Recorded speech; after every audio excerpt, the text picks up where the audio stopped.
You guys are being lied to about BRICS with their currency that hasn't really come out and the BRICS summit that's currently taking place between the 5 major BRICS nations. I'm sure you've seen this photo of the BRICS currency that is actually backed by gold. You guys know that BRICS stands for Brazil, Russia, India, China, and South Africa.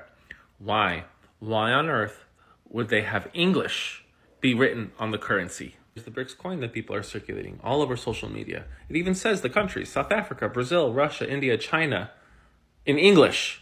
Why would these nations who are very anti-West have something like this, so fundamental, written in English? Today in Johannesburg, South Africa, and for the next day, there is a BRICS summit between the 5 major BRICS nations. And the same uneducated people who are pushing the BRICS narrative say that this summit is going to be the death of the dollar. Look at this picture. Each of these men are the presidents or the prime minister of their countries, except for this man, Sergei Lavrov. He is the Russian foreign minister of defense. Putin, the president of Russia, can't show up in South Africa because he would get arrested for war crimes. India has said that they have no interest in creating a currency outside of the dollar. South Africa says that the BRICS currency is not even on the agenda for this entire summit. China says they want to challenge the dollar hegemony, but they are holding about $3 to $5 trillion in just cash, just in case their economy collapses. And Brazil wants to find a third way, aside from China and Russia's very hot-headed attempt to take on the dollar.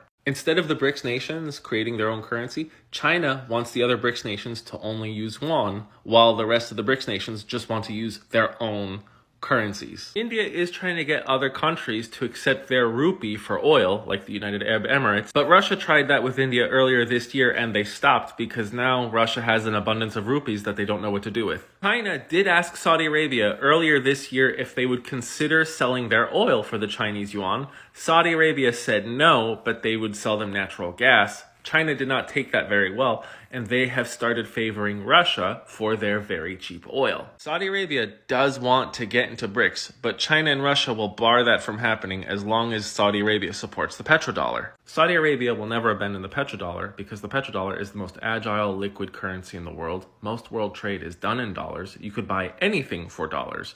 Saudi Arabia also enjoys a huge dollar surplus, which allows them to buy a lot of whatever they want. Even though Saudi Arabia and Russia cut their oil production, the price of oil has again dropped below $80 per barrel, which hurts them. Because even though those two main oil producers have cut their production, the US is the world's largest oil producer and they have just hit their 3-year high in production.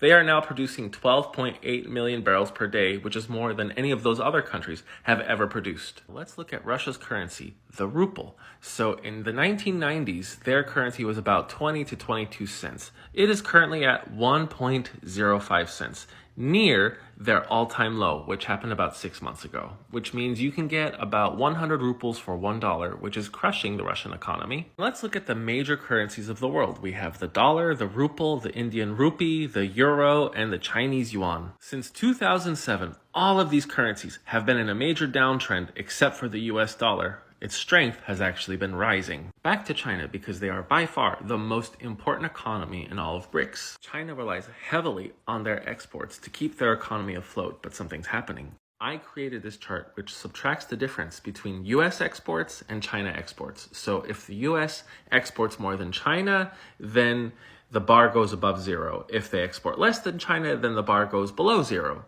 And this monthly chart shows the difference from about 2005 to today. Now you can see around 2011, China started exporting more than the US because you see this bar goes below 0, but not every month.